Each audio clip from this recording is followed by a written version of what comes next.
ડભોઈ શહેર અને તાલુકા પંથકમાં પણ ભક્તિમય માહોલ જોવા મળી રહ્યો છે। ગઈકાલે આકાશમાં રમઝાન માસનો ચાંદ દેખાતા જ મુસ્લિમ સમાજમાં ખુશીની લહેર વ્યાપી ગઈ હતી અને એકબીજાને રમઝાન મુબારકની શુભકામનાઓ પાઠવવામાં આવી હતી।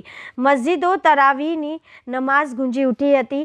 ચાંદ દેખાયા બાદ પવિત્ર માસની પ્રથમ નમાઝ તરાવીહ પડવા માટે ડભોઈની તમામ મસ્જિદોમાં શ્રદ્ધાળુઓ મોટી સંખ્યામાં ઉમટી પડ્યા હતા। મસ્જિદો રોશનીથી ઝળહળી ઉઠી હતી અને વિશેષ બંદગીનો માહોલ સર્જાયો હતો। મોડી રાત સુધી મસ્જિદોમાં કુરાન શરીફની તિલાવત અને દુઆઓ કરવામાં આવી હતી।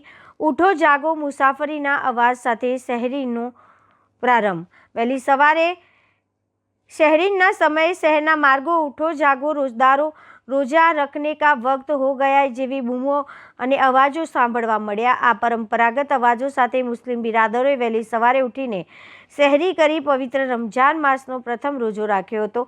ભક્તિ અને સેવાના સંગમ સમાન પવિત્ર રમઝાન માસમાં મુસ્લિમ બિરાદરો વહેલી સવારથી સાંજ સુધી ભૂખ્યા તરસ્યા રહીને અલ્લાહની ઇબાદત કરે છે।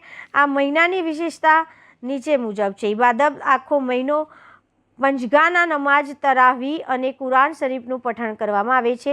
દાન પુણ્ય જકાત ખૈરાત આ માસમાં યથાશક્તિ પ્રમાણે ગરીબો વિધવા અને જરૂરિયાતમંદ લોકોને રોકડ રકમ તેમજ રાશનની કીટ વિતરણ કરી માનવતા મહેકાવવામાં આવે છે।